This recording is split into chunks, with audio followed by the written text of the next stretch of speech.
આજની વાર્તા આંધ્રપ્રદેશના ગુંટૂર જિલ્લાના એક નાના એવા ગામમાં એક સામાન્ય સ્થિતિનો ખેડૂત રહેતો હતો. આ ખેડૂત ગરીબ હતો પણ સુખી હતો, કારણ કે સુખને અમીરી સાથે નહીં, સંતોષ સાથે સંબંધ છે. ખેડૂત સંતોષી હતો અને એટલે સંપત્તિ ન હોવા છતાં પણ એ સુખી હતો. એક દિવસ કોઈ ફકીર આ ખેડૂતના મહેમાન બન્યા. એ ફકીરે ખેડૂતને કહ્યું, આવી સાવ કંગાલ જિંદગી શું જીવે છે? આ હીરાનો પ્રદેશ છે. તું હીરા શોધવાના શરૂ કર. જો તને હીરા મળશે તો માલામાલ થઈ જઈશ, તારી ગરીબાઈ જતી રહેશે અને સંપત્તિ તારા આંગણામાં રેલમછેલ થશે. તે રાત્રે પેલો ખેડૂત ઊંઘી ના શક્યો. એને હીરા મેળવવાની મહત્વાકાંક્ષા જાગી. જ્યારે મહત્વાકાંક્ષા જાગે ત્યારે ઊંઘ ઉડી જ જાય. એ ખેડૂતે એનું નાનું એવું ખેતર અને મકાન વેચી નાખ્યા. જે કંઈ પણ સંપત્તિ મળી એ સંપત્તિ લઈને એ હીરા શોધવા નીકળી પડ્યો.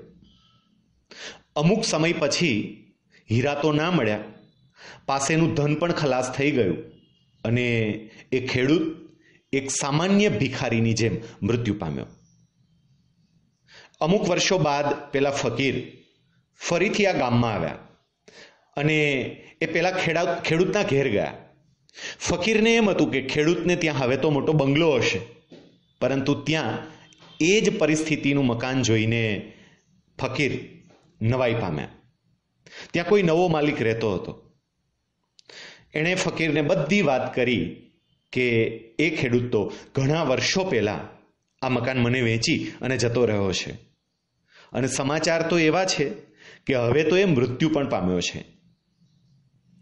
આ ખેડૂત એટલે ગોલકુંડા ગામનો અલી હસીસ. વિશ્વનો સૌથી કિંમતી હીરો કોહિનૂર જે ખાણમાંથી મળ્યો એ ખાણ આ અલી હસીસના ખેતરમાં જ હતી. હીરો પોતાના ખેતરમાં જ હતો, પોતાની સાવ નજીક હતો, અને છતાંય એ દૂર દૂર શોધતો રહ્યો અને કંઈ પણ મેળવ્યા વગર જ મૃત્યુ પામ્યો. મિત્રો, આપણે બધા પણ સુખરૂપી હીરાને શોધવા માટે દૂર દૂર ભટકીએ છીએ, પરંતુ એ જ સુખરૂપી હીરો આપણી પાસે જ છે, પરિવાર રૂપે, મિત્ર રૂપે અને ખુદ પરમાત્મા રૂપે આપણા હૃદયમાં. આપનો દિવસ મંગલમય રહે. શૈલેષ સકપરિયાના જય સ્વામિનારાયણ.